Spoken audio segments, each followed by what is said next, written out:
fans, and welcome to another edition of the Suplah. I am Andy Kwan, and with me, as always, is Sam Brooks.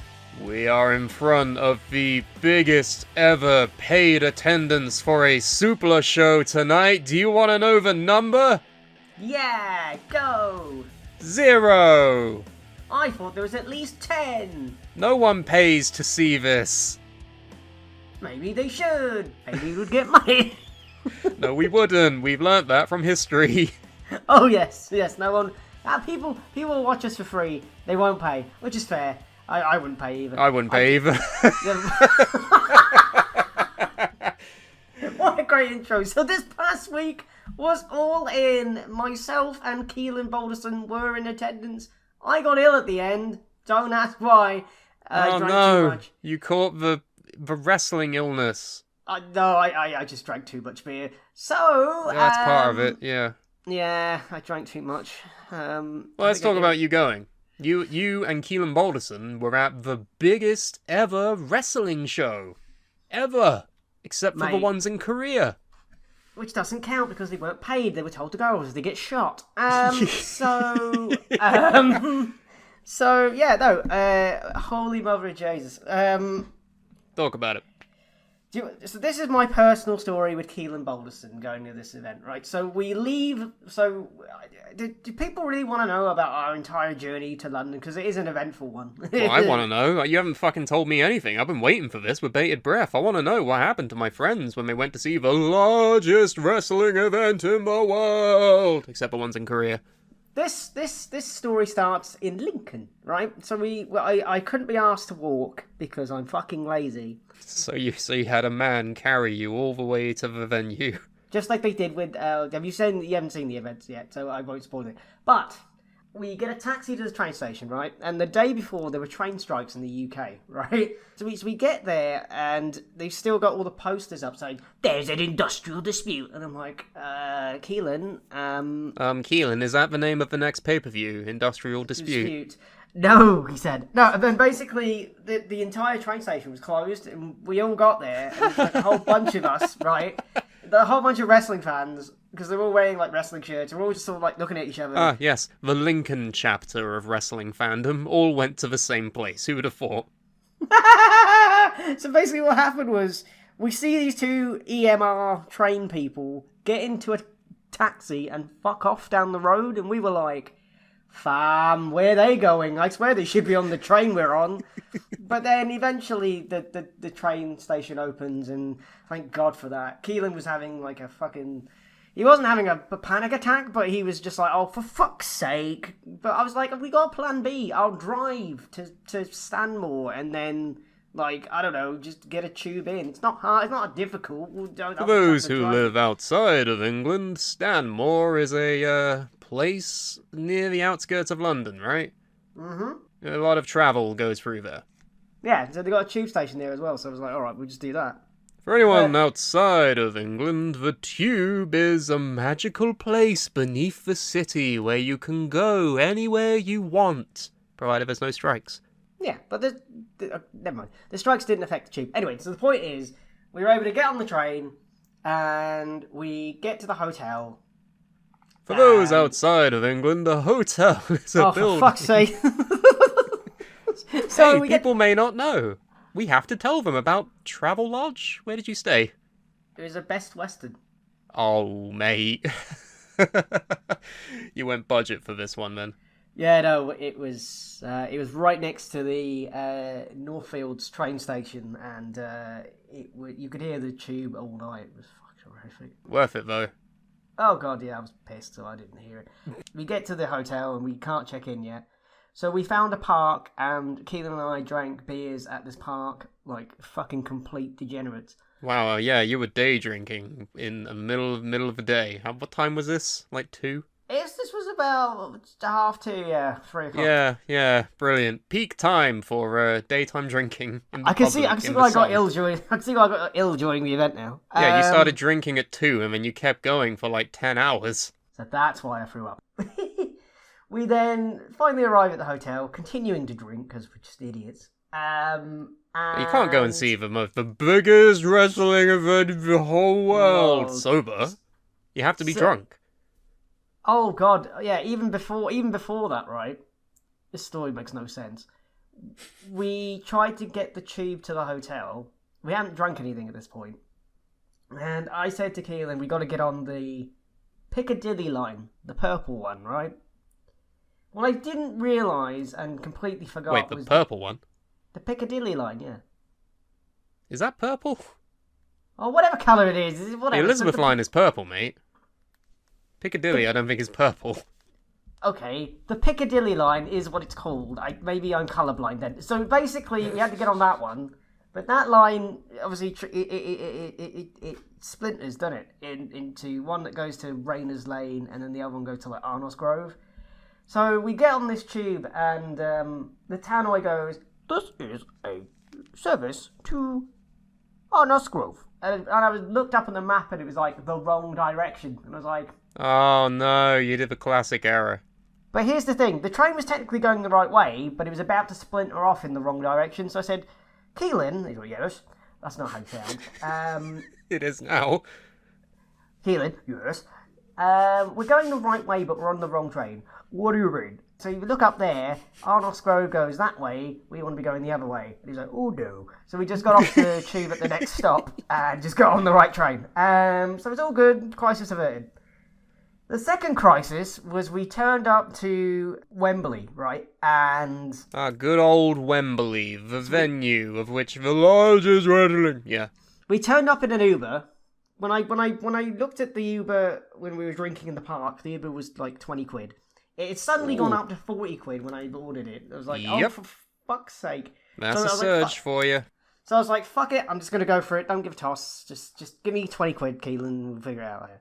We get to Wembley, and he's carrying like a plastic bottle, because you're allowed to bring a clear plastic bottle in with you to refill water.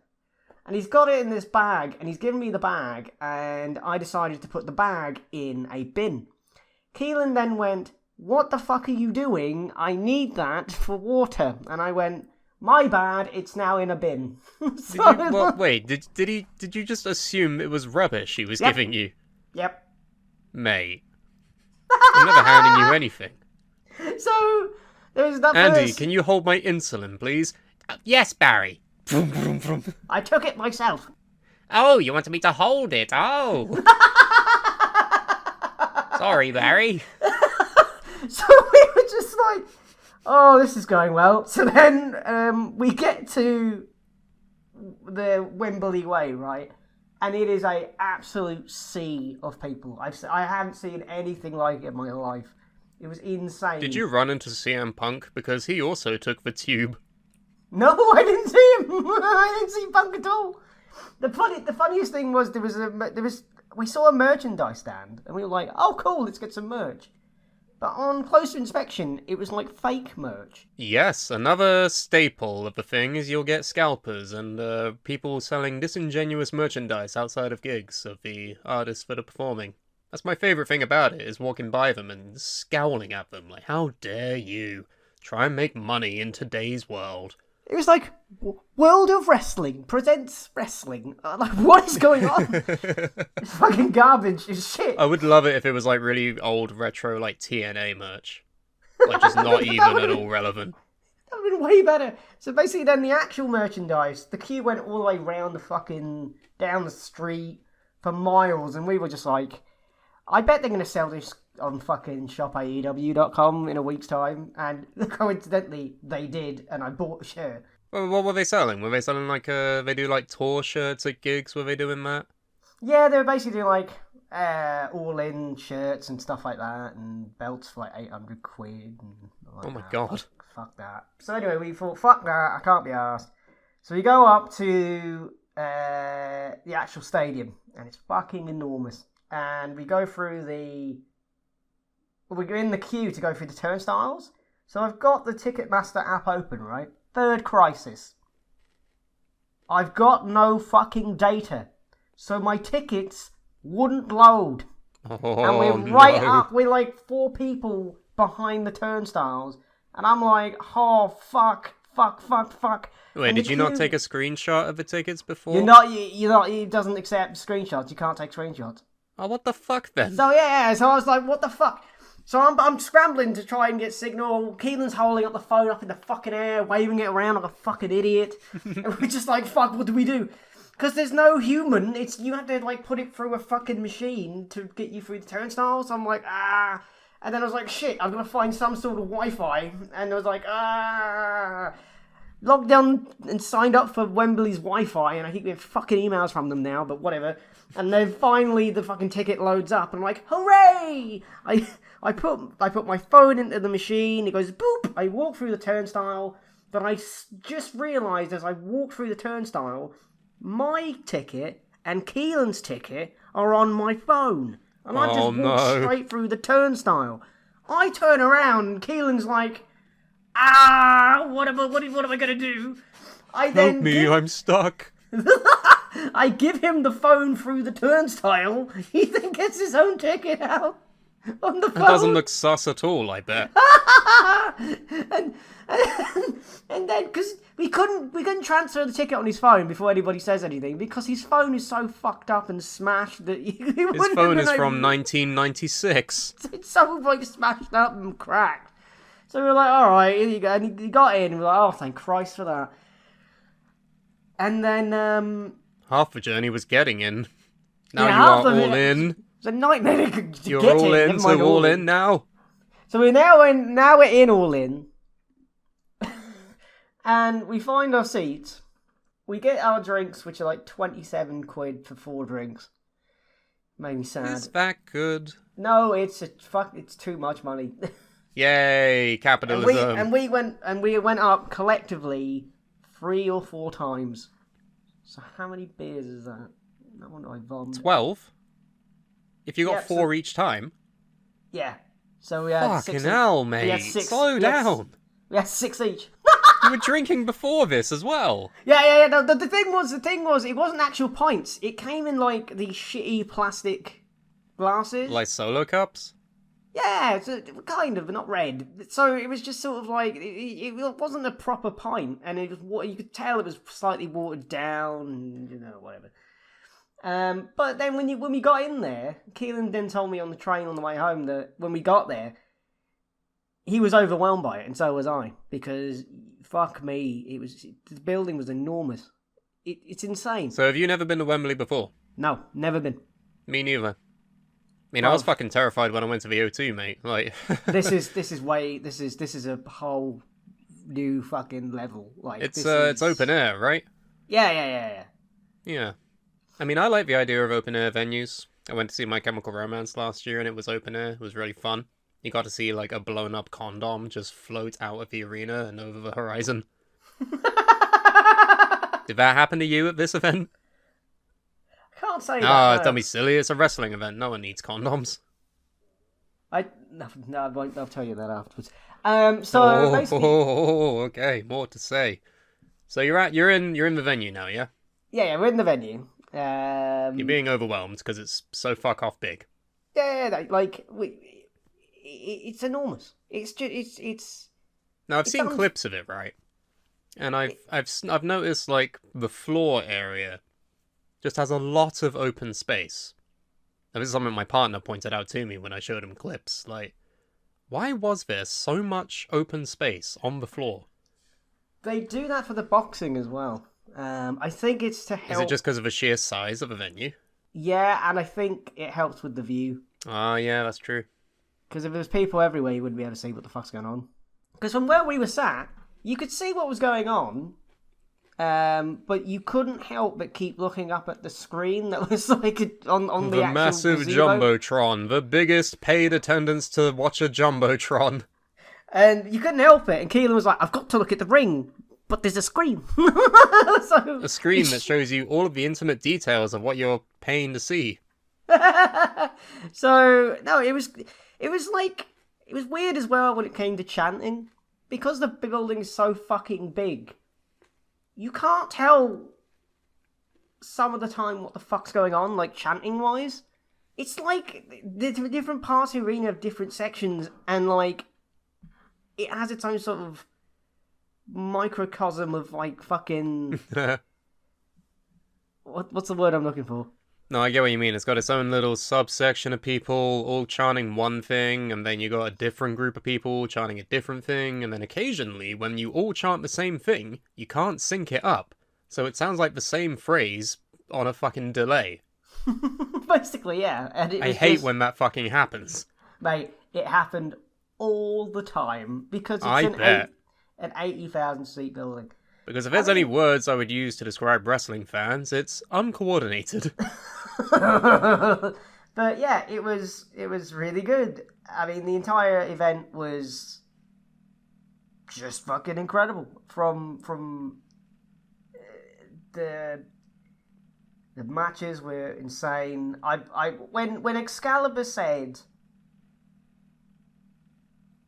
that is the loudest Adam Cole baby I've ever heard in my life, he is correct. Like, the building was shaking. Like, it was just insane. So I'm guessing he's over then.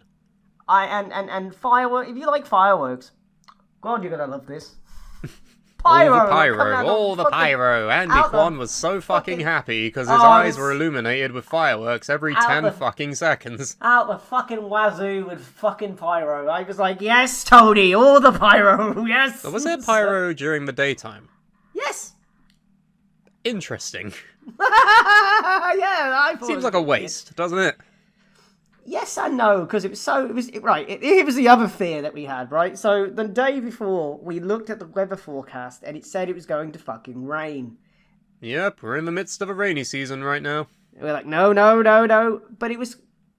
The daytime pyro kind of worked because it was cloudy.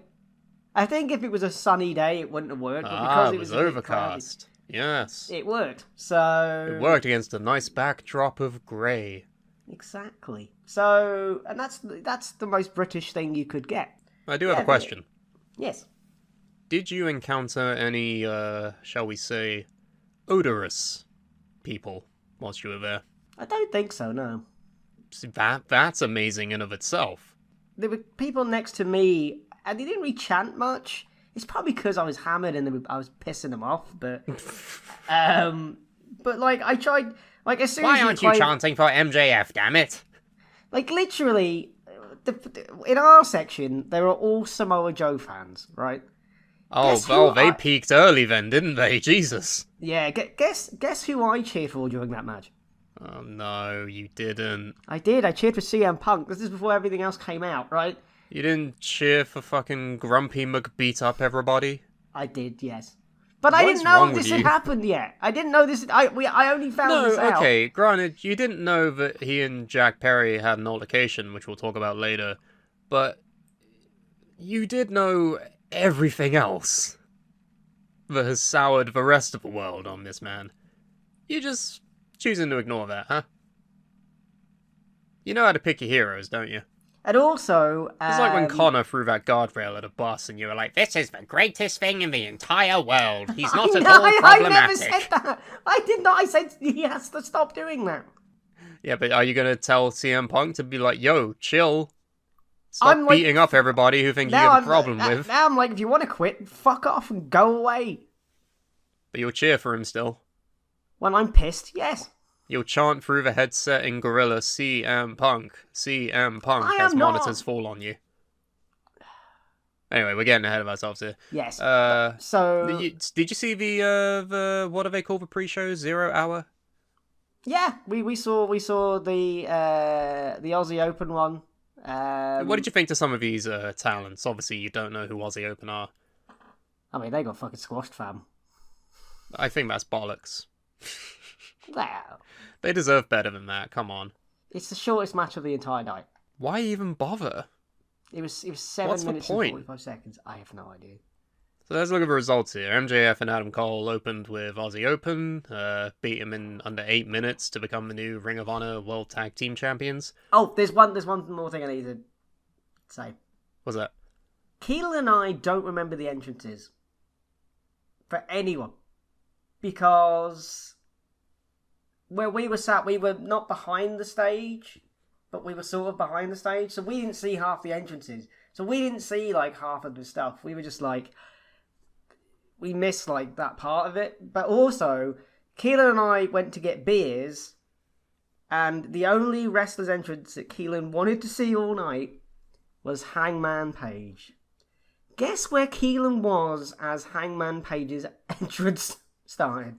Was he getting the beers? He was in the lobby with beers in his hand, and he went, "Oh no, that's Hangman." I went, "I'll take the beers, you run." He runs towards the fucking stadium, Hangman, the actual bowl of the arena, and he misses Hangman. You go, Oh. "No!" I'm sorry, Keelan. No, Hangman! Sorry, Keelan. That's a bit of a wang, man. We'll go next year, mate, and we'll sit there for the Hangman. We'll sit there all night if we have to. I will piss myself if I have to until Hangman comes out. We're not going home until we see Hangman. He's not even booked, Andrew. I don't care. He's not even booked. Okay. MJF and Cole are now tag champs. For what reason? What was the point in that?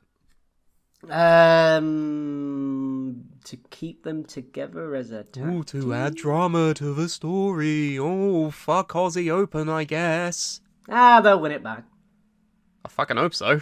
Well, 'Cause you don't know who they are, but I know who they are, and I would say they are underrated. MJF and Adam Cole are not going to work Ring of Honor fans. They're going to lose it all out or something. Like, they're not going to... Why even give it... Anyway. Because you had to create the illusion that they were going to, like, stay together, but were they going to stay together? And if they don't stay together, well, they're tag team champions, so... Ooh. Ooh. God damn it. Why is it spooky? I don't know, there's so many people here. And then, what was it? No, sorry, don't want to dead name him. Jack Perry Last and man. Hook. I mean, I'm sad I didn't get to see Hook, but there's always next year. Oh, I was dancing to his song. Like, yeah, you know me. You don't even know me. They should have had him, like, should have got Action Bronson to perform that live. But that's the thing. Were there any other live performances besides Judas? Yes, Swerve Strickland, whoever sings his song. Yeah, I swerve when I drive. And I swerve when I drive, when I swerve. I mean, the Acclaim technically did their own entrance, but they always do their own entrance. Oh, Sting? that fucking Prince Andrew line. Fucking incredible. Sting came out to Seek and Destroy. Yeah, WCW theme. Did Keelan pop for that? Yeah, he did. He went fucking ballistic. He was like, yes! Oh, that's brilliant. What else was there? Trying to think who else came out with a magic entrance. Oh, yeah, Saraya came out to We Will Rock You by Queen. With her entire family. On the bright side, she didn't come out to Ronnie Radke. That's like, okay, I'm cool with that. That played. But then her entire family joined her, and I'm like, oh. I mean, her. We can't win, can we? Well, I didn't mind her family being there. Family are cunts, mate. Are they? I don't know. They're not good people. Oh, fucking Dax Harwood. It's wrestling. Oh, everyone's a dick. Oh no. Do you know how many dickheads are on this card? Hey, what are you saying about Eddie Kingston? No, I wasn't talking about Eddie Kingston. I was talking about a guy by the name of CM Punk who defeated Samoa Joe by a pinfall. Samoan Joe. Samoa Joe. Singles match for the real world championship. What a load of wank. I mean, Fuck the belt this is a load shit. of wank. The match was really good, so.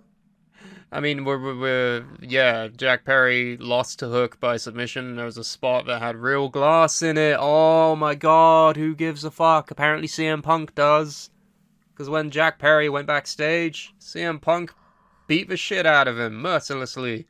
And then monitors fell all over Tony. He was buried underneath monitors while screaming for CM Punk to help him. Right, I feel like you've combined seven... Drama, Andy! You know what? In our group chat, the Suplah boardroom, it's become a bit of a thing where wherever there's a bit of CM Punk news, we post a screenshot of a headline. And usually, there's about 3 headlines that follow right after each other. I've gotten into the habit of sending this audio message whenever that happens.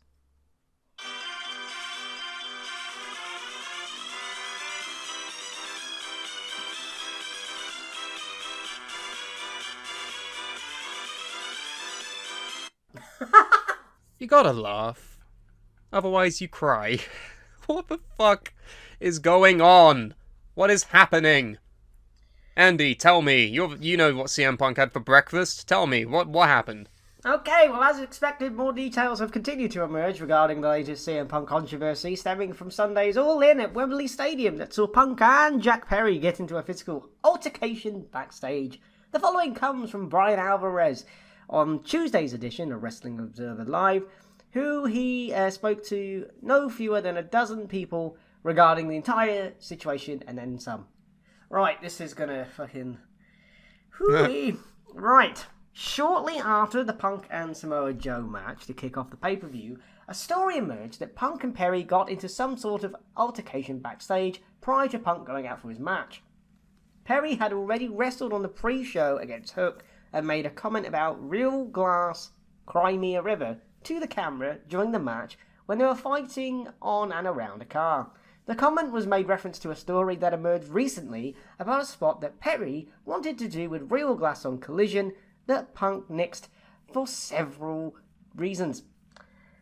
Alvarez said it was described to him that Perry was backstage Sunday having cuts worked on following being dropped on the car's windshield during the match when Punk walked over to him and asked Perry if he had a problem with him. You got a problem? Perry said something to the effect of, well, you heard what I said out there. According to several people, Punk said something to the effect of, you know I can beat your ass, right? And there was a quick incident, and nearly 100% of the people that Alvarez spoke with say that Punk made the comment and either shoved or pie-faced Perry and then put him in a guillotine headlock. It was immediately broken up after they got close enough to Tony Khan, who was in the gorilla position, that monitors were apparently knocked down into Khan, and Alvarez said unlike the following brawl out, there were a lot of witnesses to all this, including Tony Khan himself. Alvarez said that Punk was furious about the situation, and several people said that he had threatened to quit and didn't want to go out for his match against Samoa Joe, which caused a delay. I was wondering what was going on there. Alvarez said about a 10-minute delay, right? God damn it. Alvarez said he had heard that it resulted in AEW personnel going to FTR and Young Bucks about opening the show, but they weren't ready to do so. AEW also went to the participants in the Golden Elite Bullet Club to catch the trio's bout and said that they could do it if needed. Alvarez said he was told that Samoa Joe was furious. Wait, just for that bit, go into the fucking Elite being like, guys, it happened again. Can you do it? They're like, oh, fine. Fuck's sake, Phil. Samoa Joe played Peacekeeper, right? Yeah, he basically broke it up, but was furious with him, and apparently talked to Punk into doing the match. So, there's more, Sam. Oh, it's never just fucking one thing, is it? It's a fucking boatload of random shit. Alright, what now, Andy? Let me guess. They're suspended? No, there's Miro, allegedly. So, yeah, I forgot about this part. Here we go. Afterwards, there was apparently another near incident when Punk came through the curtain. Miro went up to Punk and asked about what happened with Perry. Punk then asked if he had a problem with him. Do we have a problem here? Which resulted in an argument. Punk asked if Miro wanted to step outside, but the situation didn't escalate into anything and Punk headed into the trainer's room. Now, after the report on Tuesday, Nick Hausman and PW Insider had denials that the altercation even happened, but Fightful's Sean Ross Sapp reported on Tuesday evening that the dialogue between them described above was done in a joking manner. So basically, they were just taking the piss. I mean, I'd rather that than the very real alternative of Miro eating CM Punk alive. Have you seen him? I mean, they go fucking way back into, like, WWE 2014, so one would hope that they are actually fucking friends still, but at this rate, who's to say if Punk has any friends, right? Besides Ace fucking Steel, apparently? Here comes more stuff, Sam. Oh, is this the suspensions? Yes, as per Dave Meltzer, Punk and Perry are suspended pending results of an investigation into the matter. It's possible both men will work Sundays all out if the investigation is cleared by then, but Alvarez was told yesterday from Warner Brothers Discovery side that they were told Punk was indeed suspended and off Sunday's pay-per-view. Alvarez said that most people think Punk will be back in AEW, but there are a handful of those who think he's done and he's just had enough. It isn't clear how the situation will play out. Do you want to hear about the glass spot, Sam? I mean, I think it's dumb to use real glass in a wrestling match. This isn't fucking CZW, is it? Well, the whole point is that wrestling isn't meant to be real. Well, why are you trying to throw people through legitimate glass, Mr. Perry? Well, I know you're not over, and you're trying to fucking make yourself get over. This isn't the way to do it. I'm sorry. So regarding the glass spot that Perry wanted to do, Brian Alvarez said that according to Perry's side of things, it was approved by AEW whilst he was at a Dynamite episode to the point where he rented a car for the spot. According to Perry's side... Wait, he rented a car to fucking destroy? Yep. Is that how that works? Can you just rent a car to put someone through the windshield? Is that a service that's offered? I know what I'll do. I'm going to rent a car from Enterprise Rent-A-Car, and I'm going to jump on it and see what happens. I mean, what's the worst that could happen? Well, according to Perry's side, Punk said no because of Perry's friendship with the Young Bucks. Alvarez said the argument about the glass spot was known within the company for weeks prior to when it first came out. Alvarez again told the story he heard about Perry having a vacation planned, and that he wasn't trying to get out of working the next week, as had been reported was the feeling from Punk. So, what makes things even worse then is CM Punk... Oh, it gets worse, does it? Yeah, Punk was stranded in London. He got there. There was no one at the fucking Heathrow airport to meet him. So what does he do, Andy? He buys a ticket to Wembley, and he has to get directions from fans on the tube. How does this happen? How? God Unless knows. it was a literal, it was a conscious choice from Punk to, I don't know, go where the people are. Be one with the common folk and fucking go on the underground. How do you not... did they forget about him? Is it like Homer leaving Bart at soccer practice? What? They gave him a number for a driver that was supposed to be there, but the phone number didn't work. So I don't know if it was just because of Punk's phone being fucking shit because it's American and he's in the UK. Well, yeah, as we know, if you have an American phone in England, you can't actually communicate via text message usually. I've had that incident with a couple of friends who have come over recently, actually. I'm only ever able to receive texts from them, but I can't actually text them myself for whatever reason. So that's probably more likely. It may have something to do with it then. Okay. Well, why they didn't have WhatsApp, I don't know. Whatever. Yeah, why they didn't fucking think of that before? Well, Punk didn't think of that. He eventually took the tube, which is the underground train, and had the assistance of some fans to find out where he was going, which was supported by pictures that found their way onto Reddit, which Punk then later verified on Twitter, or X, or whatever the wanky fucking Elon thing's It's Twitter. Alvarez said there are two versions of this story as well. Oh, brilliant. There's always fucking two, isn't there? There's always Punk is a dumb asshole, or there's Punk is the fucking second coming of Jesus. There's never fucking in between, is it? Fuck! So, here's the two stories. One, that Punk arrived and he couldn't get hold of anyone, so he decided to take the tube. The other version is that he didn't get in touch with anyone, and either they asked or he offered to take the train. He was fine with it, but once he was on the train, he got lost. Which is fucking understandable. It's the London Underground. No shit. So, they don't have the tube in fucking Chicago, do they? It's above the ground. So it's unknown why he didn't... It's unknown why he didn't take a cab or an Uber, but Alvarez noted it was difficult for most people, including himself, to get an Uber during the weekend. I quote bullshit. I was able to get 2 Ubers. Maybe I'm part of the problem. I don't know. Yeah, but it cost you 40 fucking quid, didn't it? Well, I got an Uber. 2 Ubers. So you got an Uber, so Phil couldn't. How fucking dare you? Do we have a problem, Andy? Do you want to go outside? Nobody tweet that at Punk, because he'll fucking be like, you want to fucking come outside? No, you live in Chicago. I live in Lincoln. So come here, and we'll go outside and Go outside and have a lovely meal down at the fucking Slug and Lettuce. Exactly. You want to go to the pub? No, because you don't drink. Oh yeah. Keelan and I have a theory about CM Punk, right? And I know. Oh, was it that if he partook in drugs and alcohol, he would chill out? Yes.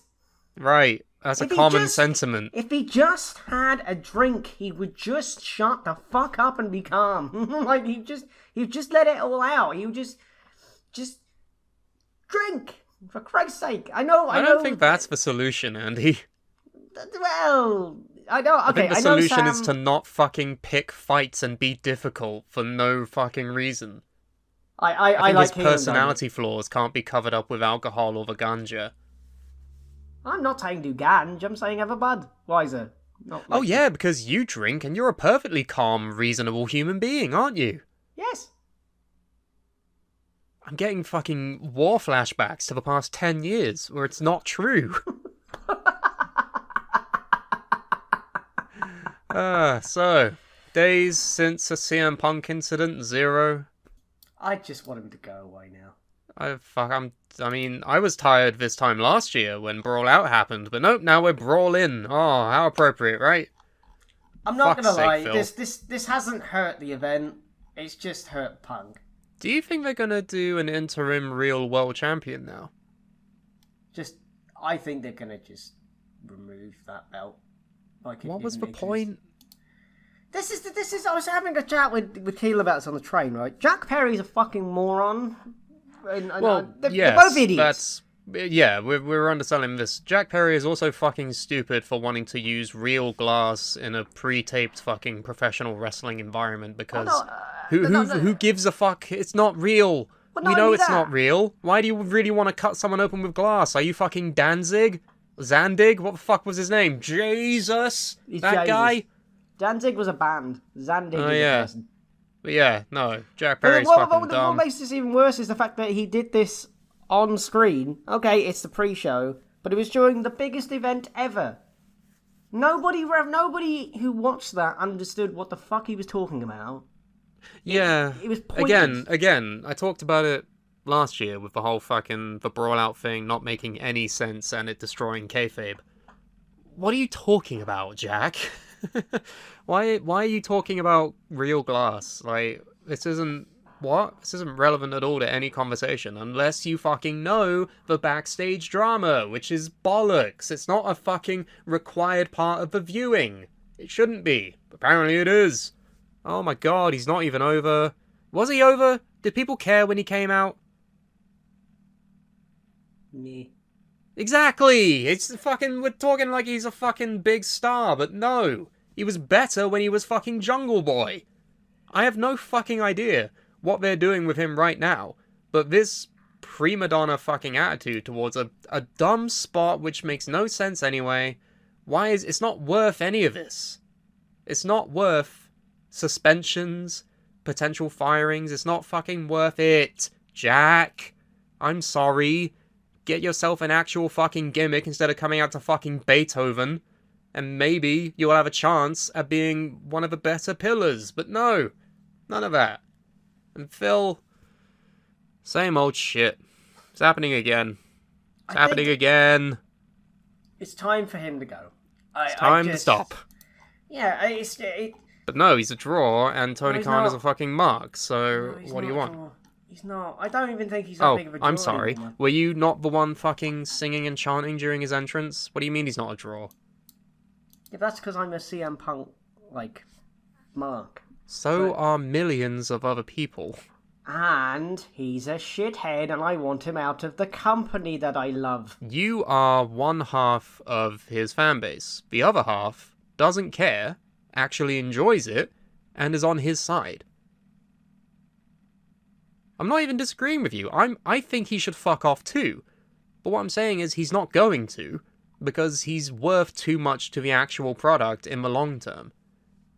Short term he's fucking beating everyone up and causing problems, but people are still going to buy tickets to a pay-per-view that he's on. So I don't really know what they're going to do. But they're not going to fire him, I know that. They gave him a fucking television show when this happened last time. You think he's gonna get a pay-per-view now? It's just for CM Punk and Friends show? That's probably what's gonna fucking happen. I mean, what more do you want to do? You get paid millions upon millions upon millions of fucking dollars.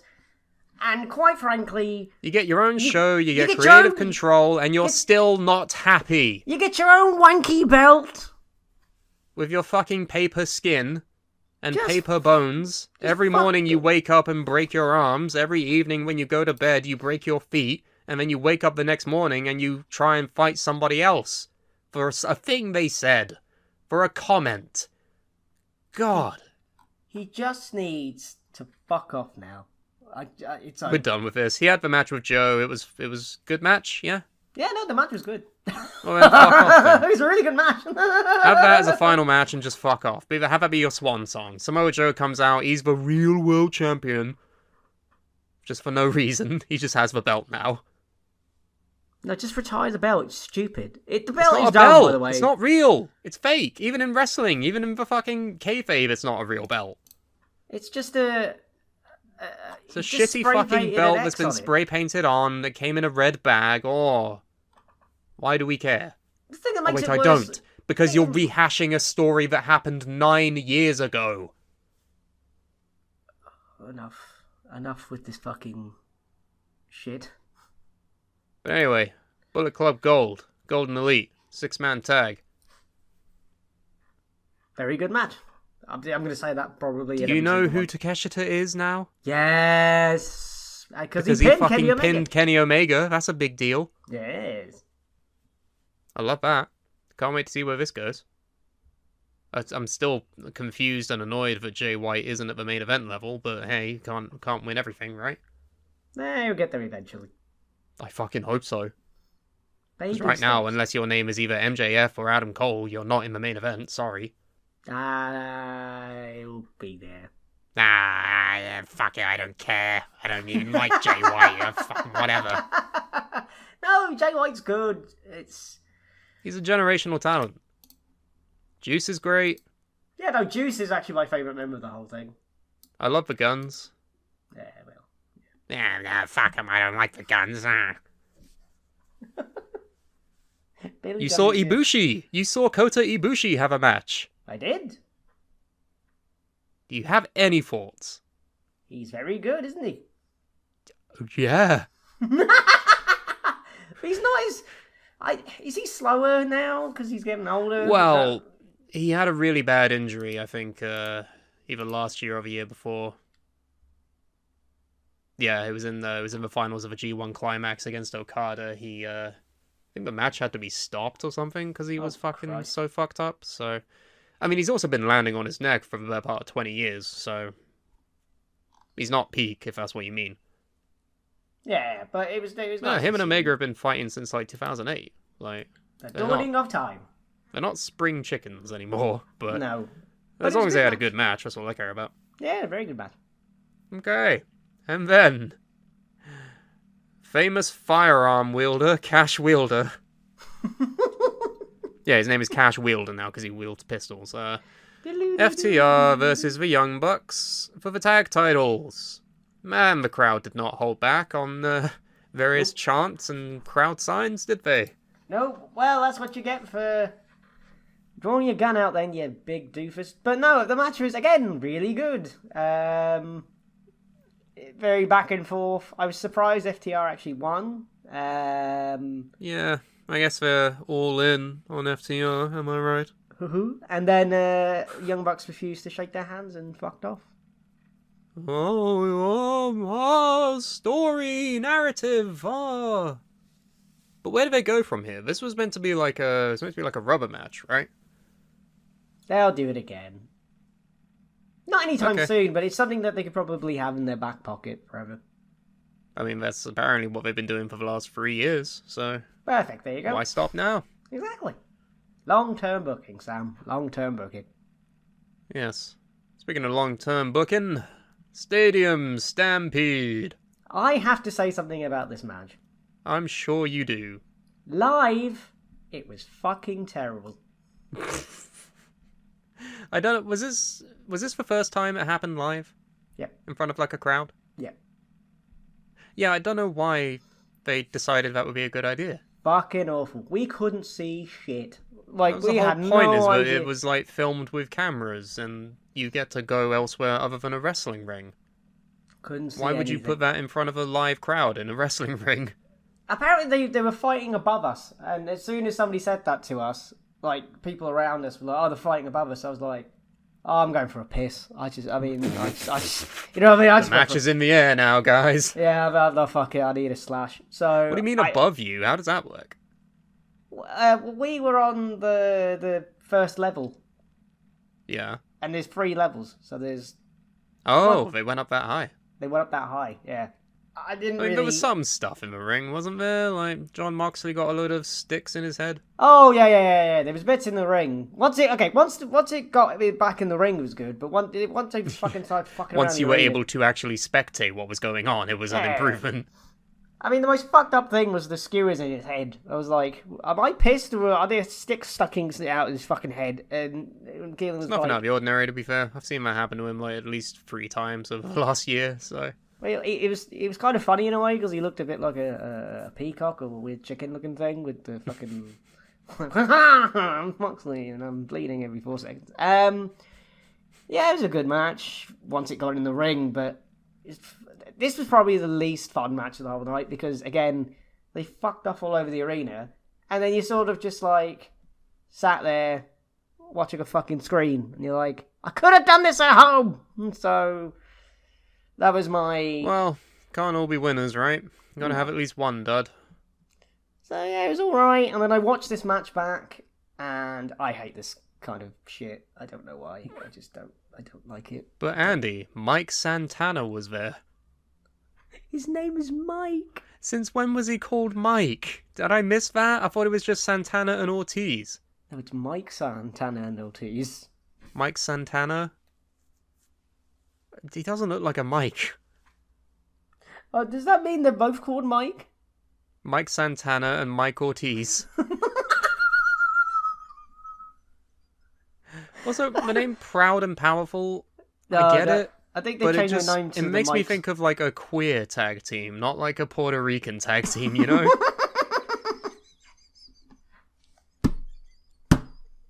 I've always been confused about that. People talk about Proud and Powerful, and I'm like, oh, who's that?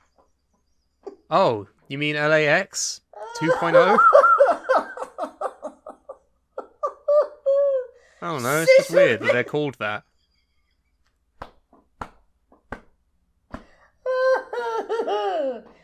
You're right. Stupid match. But another match was Saraya defeating Tony Storm. Who the fuck is Saraya? Saraya defeated Tony Storm, Hikaru Shida, and Britt Baker DMD by pinfall. Very good match. Why was this match 8 minutes? God knows. Why was this one of the shorter matches of the entire... It was the shortest match on the main card. Tony said if it went any longer, it would have affected the flow of the show. Oh yeah, because CM Punk took 10 minutes away from it earlier. That's probably what happened. This probably would have been a way longer match, but... You don't need a 20-minute Stadium Stampede, and you don't need a 20-minute tag match. Fuck the women, right? That's how it reads to me. I mean, fucking hell, they only have one match on the card as it is, and you want to give them 8 minutes? Yeah, that's my second... Where the concern. fuck is Jade Cargill? Where the fuck is Chris Statlander? Okay, Jade Cargill's injured. No, sorry, Jade Cargill's injured. No, Jade Cargill's gone somewhere. Jamie Hayter's injured. Where did she go? I don't know, she's just taking time off. And Oh, okay. No, I mean, yeah, fair enough. Jamie Hayter's injured, and yeah, where Okay, is but no, Chris Statlander is a champion, yeah? TBS champion, yes. Where the fuck is she? She's On the the only moon. champion in AEW that wasn't booked. She's on the moon because she's from space. Could have done a pre-tape match on the moon, Andy. Could have done something. Yeah. I just think, you want to talk about women's progression and that shit. Fucking AEW are feeling a little bit behind right now. Hopefully, And not next only year that, this is Saraya something won the title, so I'm upset about that as it is. Hopefully all of this is going to be addressed, because also Mercedes Moné was in the crowd and shown a lot during the show. She was wearing a particular kind of footwear which meant that she wasn't really able to walk around. So they sat her down and they put a camera in her. She was like, "Hello." Hello, I've been sat here all evening. Also, why couldn't they sit them next to, me and Keelan? I think for obvious reasons, mate. If I have a wide shot of just you fucking leaning in, like, "Hello, I have money." I'm Mercedes Monday. I'm not. I'm fucking. That's what would happen. But I mean, hey, sure, I guess she would be an inclusion with AEW. I think she had a couple of decent showings in Japan. I'm really not bothered. I'm sorry. Wow. I mean, I know she's a draw, and that's great. It's really, really good to have female draws that aren't Rhea Ripley or Becky Lynch. But, I don't know.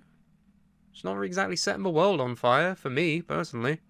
I know I've always said I don't want loads of titles, but I feel like the fact there's no women's tag team division is sort of a bit fucking... Oh, here we go. Write it down, people. Andy Kwan doesn't want any more belts, but there should be a women's tag division. Because we know how well that's booked elsewhere. Yeah, but do it properly. Christ. It's not fucking difficult, is it? Do the same thing you do with guys, but do it with girls. If everyone just did it properly, we'd be in a fucking utopia right now. We'd be in a perfect world, Andy, where you're 6 foot tall and I have the body of Mike O'Hearn. But neither of those things are true. Who the fuck is Mike O'Hearn? I'll put him in now. What is love? Baby, don't hurt me. Don't hurt me no more. Baby, don't hurt me. Don't hurt me no more. So speaking of Cadillacs of men, Christian Cage and Swerve Strickland were defeated by Darby Allin and Sting in a coffin match. My second favourite part of this match is Prince Nana dancing to Swerve Strickland's song. Yeah, swerve when I drive. He just starts moving his arms. He's like, "We're burning when I drive." So fucking good. Prince It's Nana. like how you dance. Yes, I am Prince Nana. Hello. I am so happy that in the year 2023 we're getting a second coming of Joker Sting. And the best, like, it's great. It's brilliant. You've got Christian Cage, who hates anyone who doesn't have a dad. You've got Swerve Strickland, who likes to swerve when he drives. Then you've got Sting, who's a Joker. And then you've got Darby Allin, who's like, "I like my face paint." Perfect. There you go. Smearing hot sauce on his ass before a 12-hour drive. Do you think he swerves when he drives? Probably. Probably, yeah. I mean... I shit myself. How old is Sting now? 75? How old is he?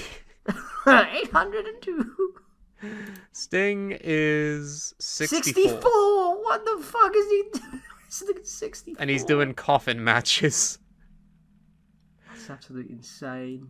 I mean, What a I love guy. it for him. What a That's guy. absolutely brilliant.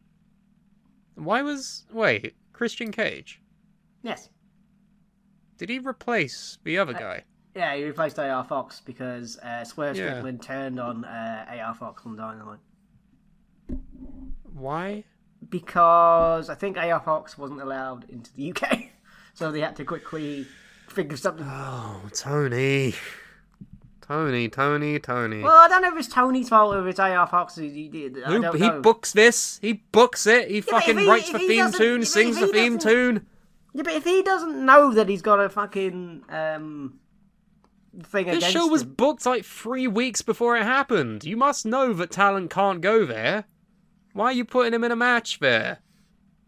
I mean, fuck it. We got Christian Cage, so it's fine. But That's what makes it. Yeah, it's great. I mean, to be fair, I'm probably never going to see Sting wrestle again, and I'm probably never going to see Christian Cage wrestle again. Probably not. Probably not. that's a fair assumption, actually. Like next year's All In, I don't think they're going to be there. Sting's probably going to be retired, and Christian Cage will probably be retired as well.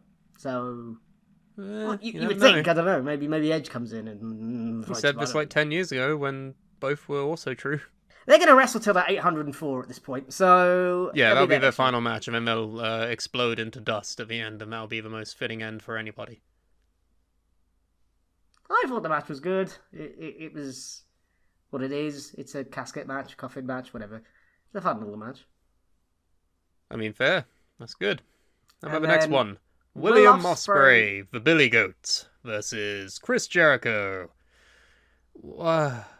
I'm confused as to why this match was even booked. But apparently they put on one of the best matches of the year, so Yeah. I can't really complain that much, I guess. And Will Ospreay... I saw the video of you singing Judas. Yep. We sang Judas. There was more fireworks because that's how you win my heart. Is just keep with the fireworks. Yeah, no, it was a fantastic match. I can't really complain. I mean, Will Ospreay. God, I want him to sign with AEW so badly. Apparently his contract with New Japan runs out soon. He said that on Dynamite.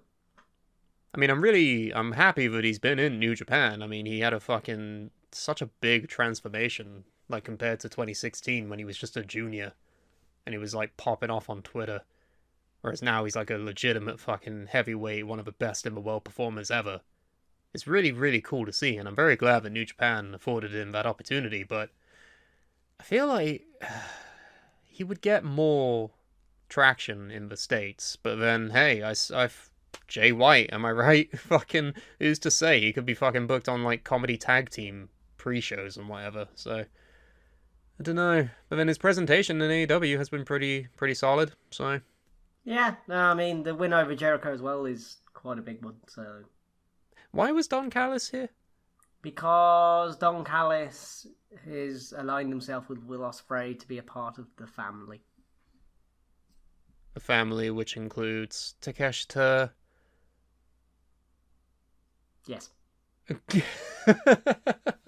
I mean, it all has to start somewhere, right? I guess he's having the Cyrus Collective, whatever it's going to be called. I think it's the Don Callis family, I believe that's what it's going by. Oh, that's such a boring name. Call it the Virus. Speaking of things that are not boring, Billy Gunn and the Acclaimed defeated the House of Black in a no-holds-barred six Listen. match for Listen. the Trios belt. Yo. Listen. Scissor me, daddy ass. Prince Andrew is a pedo. No, not me, you fucking Egypt, the prince.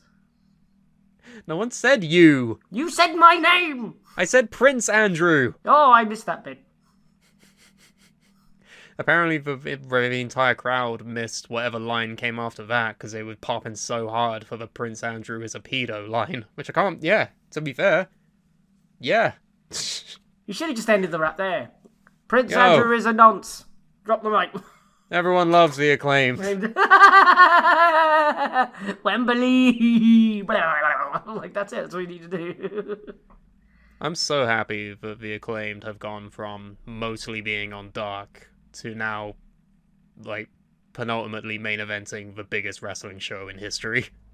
I'm so glad Billy Gunn gets a second run. I'm surprised at how, like, actually good he is. Bruv. I mean... At this age, after doing it for so long and so consistently, I'm amazed at how he's actually, like, not fucking awful. He's 59. He looks like 40. That's the thing. The guy we Keelan and I had an ongoing joke throughout the show that if we were shaking, we were Billy Gunning. Because if you go back and watch that promo he did on Dynamite, and he's holding the mic and he's shaking, you're like, oh god, is he okay? But I think he was just nervous or just fucking, like, pumped up. He was gunning. So, He was Billy Gunning. He's Billy Gunn. It was a really good match. And everyone This fucking... is House of Black. Really cool entrance with obviously tribute to Bray Wyatt with the fireflies and the lantern. That was crazy. That was like... I mean, I also joined in, obviously, but like... It's only A moment in time. Yeah. I mean, what are they now? They're Acclaimed and Billy Gunn.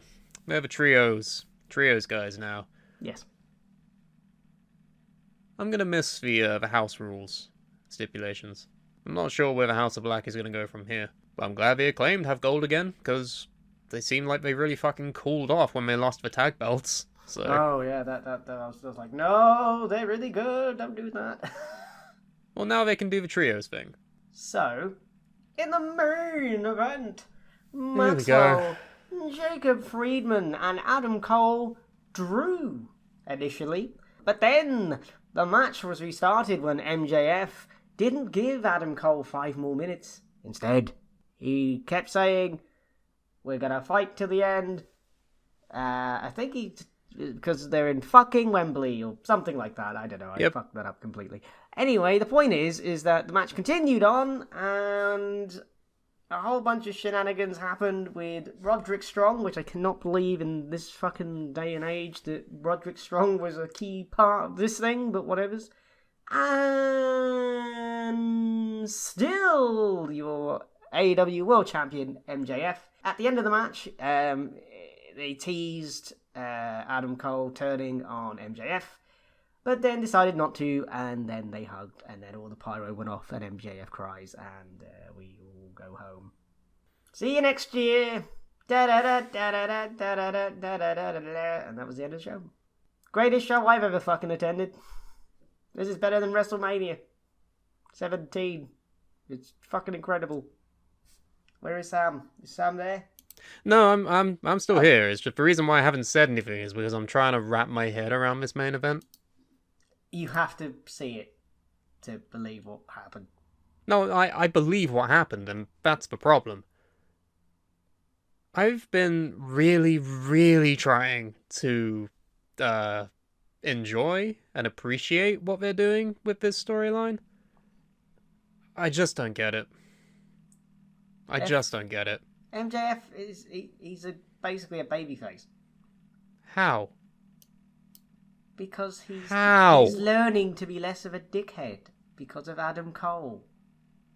But one of the most famous dickheads anyway, yeah. Maybe that's where this is going, but at the moment, they're just bros. They're just friends. They're bros. They're like me and you. You may not like me sometimes because I can't say elbow, but, you know... Well, it's a bit more than that, mate. Okay, fine. But we're still bros. We're still friends. You may not have liked me sometimes because of, Actually, I've never done anything bad to you, ever. Yeah, that's... Anyway, so... Oh, the co-host thing. Oh, yeah. Oh, yeah, that. But the bros! See, we're still yeah, friends. but I don't get it. Like, MJF, for me, is the biggest cunt of a generation. He's such a heel. Yeah, but during the match, he was going to do cunty things, and he's like, no, I'm not going to do cunty things. I'm going to do this properly, and I'm going to be nice. So he's seen the power of friendship now? Yes, that's what this is about. It's the power of friendship. Is that also like when he had the power of friendship all those other times when he eventually was found to be lying to people like Cody? Yeah, but with this, he's not lying. Oh, it's real this time. Because it's different. Because all those other times, you could tell he weren't quite right. He's actually like getting upset and sad, and he's just like, for fuck, I don't want to do this thing to my friend. And it's the same with Adam. He's like, I don't want to fucking Just go and watch it. I know you haven't seen it yet. No, I mean, I've seen promos and I've seen bits of matches before now. I'm not trying to yuck anyone's yum here. I'm saying that if you enjoy this storyline, then fucking really good on you. I'm very happy that this has been a source of happiness for people, but I'm not experiencing the same emotions, and I don't understand why. I want to be involved with this. I don't want to be a fan in fucking hindsight after it's all over. I just don't, it's not affecting me currently, and I don't understand why. I think you're going to be a fan in hindsight, unfortunately. Probably. But we'll cross that bridge when we get to it. For now, I guess we're just continuing this story. I don't know where the fuck it could possibly go from here. But that's... You know what? I think they saw what the Bloodline are doing, and they're trying to, like, replicate that. This feels almost exactly like when Sammy was in the group. You know? I'm getting those same vibes of... oh, there's gonna be a turn, there's gonna be an incident, but when will it happen? You know, I feel like it's the same blueprint. Isn't that what wrestling's supposed to be about? Like, we don't know what's about to happen. Well, yes. And you're not wrong. But then it's a little bit like, it feels like it's treading water sometimes. The Bloodline story has done that. We're currently in that. I'm just worried that this is going to happen to these guys. And I don't want that to happen. It will have some sort of conclusion. I don't know what it will be at this point, but we will see. It will be All In 2024. When MJF fucking retires and goes home and then he debuts in the Royal Rumble. Probably. And there's a All Out this Saturday, which no one is going to Oh, watch. Jesus Christ. Sunday, not Saturday. It's still a week after. I feel Why did bad. they book that? Why did they decide to do that? Right, I think how it... I have no proof of this. Keelan thinks this, but we have no proof. All Out must have been booked first. Then he must have not... he must have found out later on down the road that Wembley was available. But it was only available that bank holiday weekend. So he's like, oh, for fuck's sake. Fine, we're just gonna have to do back-to-back pay-per-views. Next year, they got to move All Out to another date. But I feel bad for anyone who's going to be in the United Center on Sunday, because this card so far, I know this is Wednesday and there's going to be a Dynamite episode probably by the time this is done, but as it stands, this card, no offense, in comparison, it looks like a pile of wank. So... there's only 2 matches, mate. There's 5 matches, apparently. Oh, I missed that. Okay, let's have a look. Luchasaurus will take on Darby Allin for the TNT title. Miro will take on Powerhouse Hobbs. Chris Statlander will take on Ruby Soho for the TBS title. Orange Cassidy will take on either Penta El Zero or... Miedo. Oh, no, sorry. Orange Cassidy or Penta will take on John Moxley for the International Championship. Kenny Omega will then take on your favourite wrestler Takeshita. in a singles match. Bold for you to say that this is a pile of wank. Well, This is not a pile of wank, Andy. This, If you compare it to the fucking last show... Why are we comparing? Can they because both it's- just not be good in their own ways? No, well, it might be good, but I just feel Miro like... vs. Hobbs? No, I'm just saying that... Darby Allin probably going to win the TNT title again? If you're gonna make people pay... Statlander's actually booked? If you're gonna make people pay 2 pay-per-views in the space of 2 weeks, one of these cards is not like the other.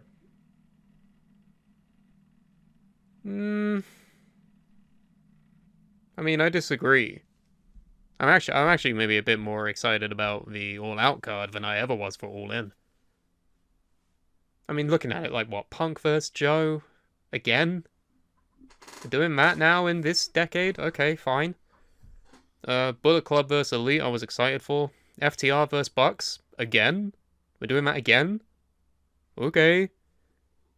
Stadium Stampede? Sure, I'll give it a watch.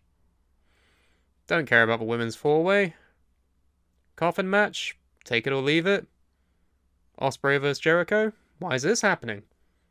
Could have done a better match. And we know my feelings on the main event, so... I don't know. Already, All Out, I'm actually looking forward to. So... But maybe that's just me. I haven't paid for anything. Oh, I'm an outlier. I'm a fucking mark. Oh, no. I mean, I don't know, man. I feel like you're being a bit too harsh. Maybe I am. Maybe I'm being a bit too harsh. But I don't know. I want to talk more about All In before we move on. You say it's better than WrestleMania 17. That is a bold statement from one Andy Kwan.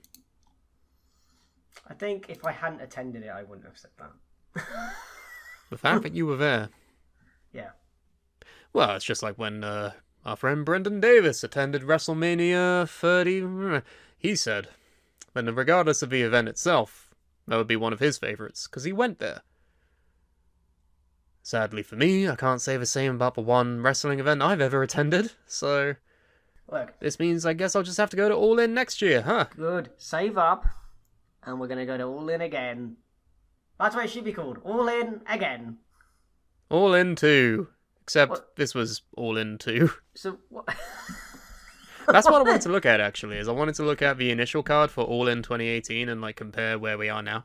Oh, yes, okay, we can do that very quickly. Because there's so weird, like, looking back at Suplah shows from that year, obviously we weren't doing them weekly at that point, so we weren't really regular, we weren't actually really covering it. We were only ever really talking about it, like, the week before, and then maybe a month after it happened.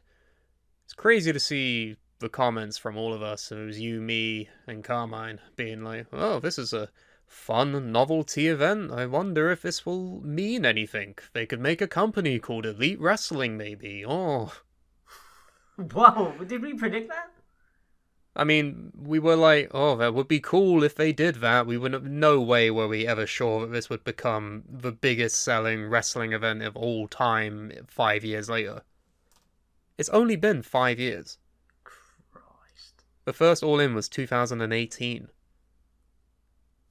On that show, you had SoCal Uncensored. See you. This is the worst town I have ever been in. I miss them. Yeah, I do miss that team. That team.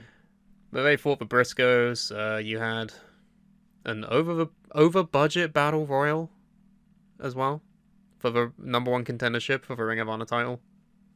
Okay. Flip Gordon won by last eliminating Bully Ray. What the fuck? Well, that didn't really go well, did it? People involved in that match include Moose, Brandon Cutler, Billy Gunn, Punishment Martinez, What? Damian Priest, before he was even Damian Priest, was in that. What? Solid opener. Matt Cross defeated Maxwell Jacob Friedman. I do remember one. Fucking Son of Havoc beat MJF in 9 minutes to open the show. And he main evented the biggest show in history. Yep. As the champion. Christopher Daniels defeated Stephen Amell. I remember that match being really good. Tessa Blanchard? Oh no. Oh god, that didn't fucking hold up, did it? Fought Dr. Britt Baker, Chelsea Green, and Madison Rain. That's bizarre now, isn't it? Fuck. Cody defeated Nick Aldis for the NWA World Heavyweight Championship. What a pointless title run that ended up being. Currently held by EC3, who beat Tyrus. God.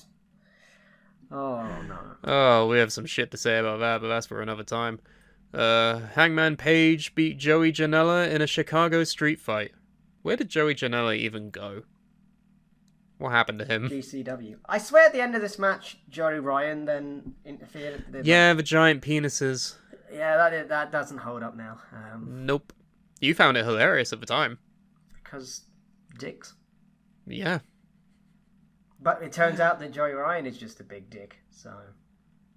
He's a criminal. Yep. Can't even hold down a job at Disneyland, apparently. Oh, no.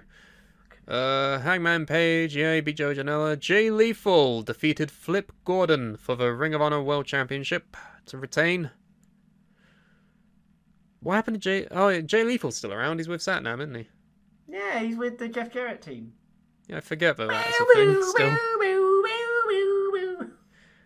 Kenny Omega defeated Penta El Zero.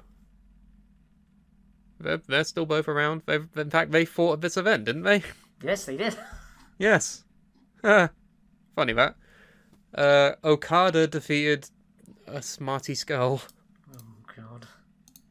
Oh, man. Imagine if Okada was booked at this show. I would have killed myself because I didn't go. Oh, well. At least Okada's still going. Yeah, And then in the main event, the Golden Elite versus Bandido, Fenix, and Rey Mysterio. Jesus Christ. Rey Mysterio was at this event.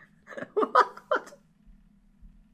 I mean, to be fair, this does seem like just a one-off Ring of Honor offshoot card.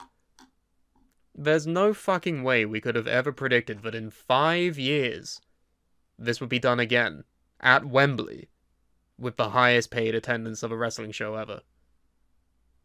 I mean, I know there's staunch anti-AEW people still going on, but let's be real. TNA could never. New Japan could never. WCW never. Progress could never. WCW couldn't. This is insane. This is truly fucking remarkable. Regardless of the quality of the card or whatever you feel about it, the fact that this was the highest paid attended wrestling event ever,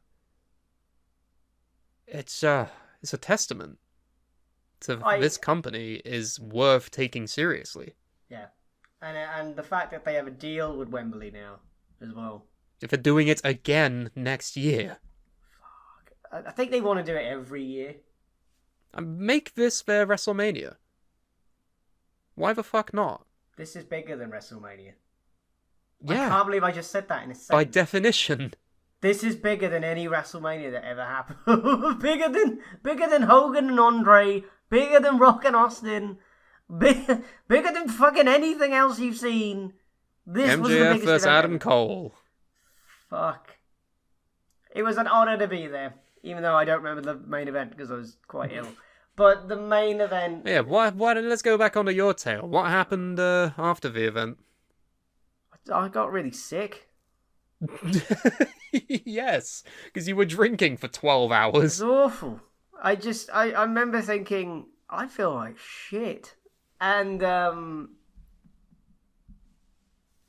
we ended up drinking more. Yeah, that's often what happens with you, I've noticed. When you're drinking, you drink. We invaded a hotel, and Keelan walked into a private function. I think it was someone's birthday Did or you something. see All In? Oh, it was bloody brilliant. Keelan, no! Keelan, you don't go in there. I didn't see Hangman. Fucking bullshit. We don't know what happened. So Keelan says we bought shots. I don't think we did, but whatever's. And then I'm more inclined to believe Keelan at this point. And then we got an Uber and went back to the hotel, and apparently I just fell asleep.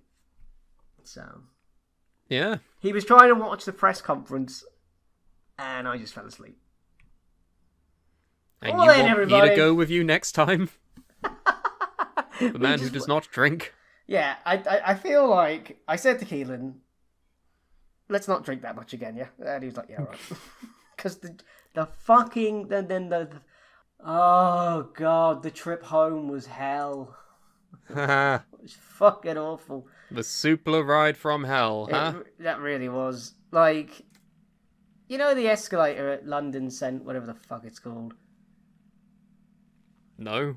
Okay, there's an escalator, and it goes on forever, and I'm terrified of heights, and I'm hungover, and it's just I thought I was gonna fall down and die. I was like, I just don't want to do this anymore.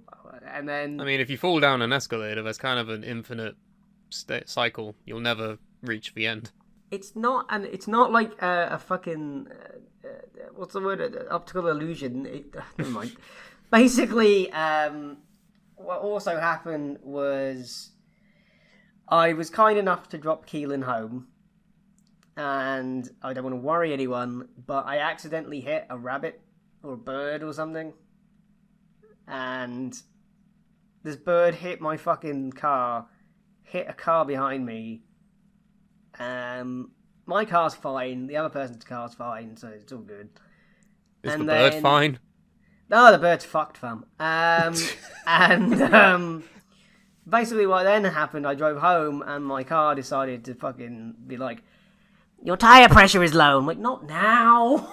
I want to go home. I'm fucking tired. I want to go home. So I had to go. You were tired, the car was tired, the whole world was tired. Yeah, so I had to pump my tyres up. And This is eventually I an got home. insane story, and I'm really glad we're hearing it. And then finally I got home at like 10 o'clock. No, sorry, about 9 o'clock. I just went to sleep straight away. I didn't even bother having dinner or anything. I was like, fuck this, I'm going to bed. And I slept for 12 hours. There's more than enough time to recover from this massive, most paid event in wrestling history. What an event. It was literally one of the best things I've ever attended. And Sam, you are coming with us whether you liked it or not next year. Are you going to pay for my ticket? No. You pay for your Well then, we'll have to see then. The The only reason I didn't go is because I was for sure thinking that I was going to be moving house around this time. Turns out, Apparently not. So, fuck me, right? So you went I just all in missed on the out wrong on thing. this for no real reason. But But it's okay. We're not mad. We're not bitter. We're going next year, so it's fine. All in all, you would say better than 17. And we're gonna put that to the test. Because I have a video idea that I've wanted to do for a little while now. You and me, Andy. Independently, not together. We don't do everything together. We're gonna go back and we're gonna watch WrestleMania 17. You, a repeated viewing. Me, for the first time in my life. what? You've never seen WrestleMania 17? I know the fucking highlights. Rock and Austin, gimmick battle royal, that was it, right? What? Are you high on crack? There was so much stuff. What's wrong with you? Well, I'm about to go and find out, cause for the next show we do, it's gonna be a retrospective on WrestleMania 17. This time I go out. This time I'm gonna flip flop and It's Our Way. Or The Highway? Was that the song they used? Was that 17? Yes, and there was only 67,000 people at this event. That's not as good then.